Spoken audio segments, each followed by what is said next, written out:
The senator from Illinois, I was presiding there for about a half hour, and I wasn't planning to speak. I know my staff right now is getting very nervous that I'm speaking on the floor without their knowledge. But I do want to say a couple things. One, you're absolutely right on unemployment benefits and what we need to do in the next day or so. But I want to go back to your first comment, which I was at the meeting yesterday with the president, and I sat next to Senator Alexander and heard the question on the oil spill issue. And it wasn't, the comment from the Republican leader was that the president just brushed it aside. And I'm not here to defend the president. He can do his own job defending himself. But the point was that we were doing everything in a very bipartisan way on the oil spill. Everywhere we look around these chambers. Tomorrow we have another briefing with the Coast Guard. We had a briefing yesterday. There's a committee meeting I'm supposed to be at right now on some of the liability issues around the deep water and what's going on with offshore. There are meetings all over this place. So to come to the floor, and I know the Republican leader wasn't at the meeting, so I'm sure he got the information secondhand, but I was. It wasn't brushed off. I think all of us, I don't care what state you're from, I'm from an oil and gas state. We believe in development of oil and gas, but we're all concerned about the problems down in the Gulf and the tragedy and the 11 lives that were lost there. So we are 100% committed in this body on a bipartisan way. What I found amazing in your point was this, we can do more than one thing in this body. I believe I can. I know everyone around me and around my caucus believes it. And so we're going to work on the oil spill. Absolutely, we want to cap it, but that's going on now. They're at 16,000 feet down on a second drill, a relief drill. They're about 1,000 feet away. We know that's being worked on, but the reality is we got to have a comprehensive energy plan in this country. The fact is, if you want to talk about jobs and job creation of the future, that is a huge potential for us. This debate, when we get to it, I know some want to make it cap and tax, cap and trade, cap and cap, cap and something. But the reality is this is about a comprehensive energy plan. This is about creating a plan that gets us more secure nationally for our national security. As you mentioned, the amount of money we spend overseas to countries that don't like us. They spend the money against us. It is in our best interest that we develop a comprehensive plan, not use excuses for the last 40 years that have gone around this place. We need to get busy, do it for the consumer, do it for our national security, do it for our economic security, and do it for the future of job creation in this economy. So if we want to talk about the oil spill, absolutely.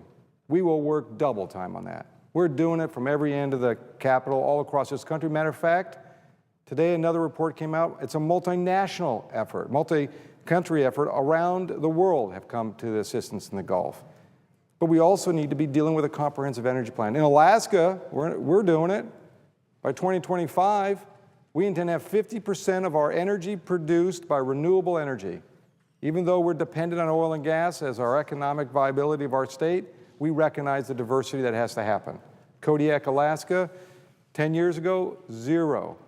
Today, almost 85% renewable energy. The largest Coast Guard station in this country is in Kodiak, Alaska, which will be run by renewable energy, biofuels, hydro, wind energy.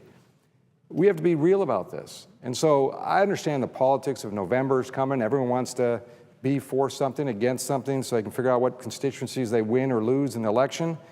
The people who will lose if we do not get a comprehensive energy plan is the public. It doesn't matter if you're a Democrat, Republican, Green Party, Independent, you name it, you're going to be affected.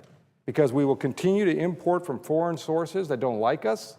We will continue to put our country at risk from a national security perspective, and we will not recognize that we are now number 2, number 3 when it comes to energy technology, and China is beating us. That's unacceptable for this country to be number 2 or number 3 in this issue. We should be number 1.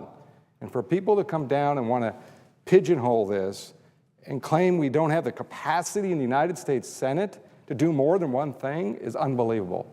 We will work double time on the oil spill, but we must work double time on developing an energy policy that moves us to a better security for our country, for our economic security, and making sure that we see the future. And the future is a new energy economy that creates new jobs and a future for this country.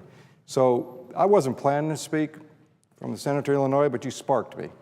And I get agitated sometimes when this body, not you, obviously, but the Republican leader, when they want to just do one thing. It's like when you get your meal on the plate and one person just likes to eat the corn first, complete it all, and then they move to the next. We have the capacity to do many things in this Senate. We spent 40 years from the last major embargo in 1974 twiddling our thumbs and doing small little special interest legislation for energy. Now let's do the right legislation for the American people and do it right for our national security. So I will stop on my rant. My staff is probably sweating bullets right now. I have no idea that I was down here doing this, and I'm off to a committee hearing. Thank you.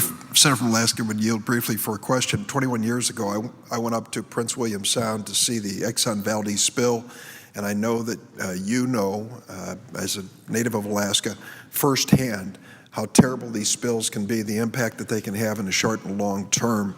But I would just commend you for your statement, because we can do more than one thing if we are working together. If we are divided and at war politically, we don't accomplish much. And what the president wants us to do is deal with the Gulf oil spill, but also not ignore the need for a national energy policy that's going to make us stronger, create more jobs, and make us less dependent on foreign oil. I thank the senator from Alaska for his comments.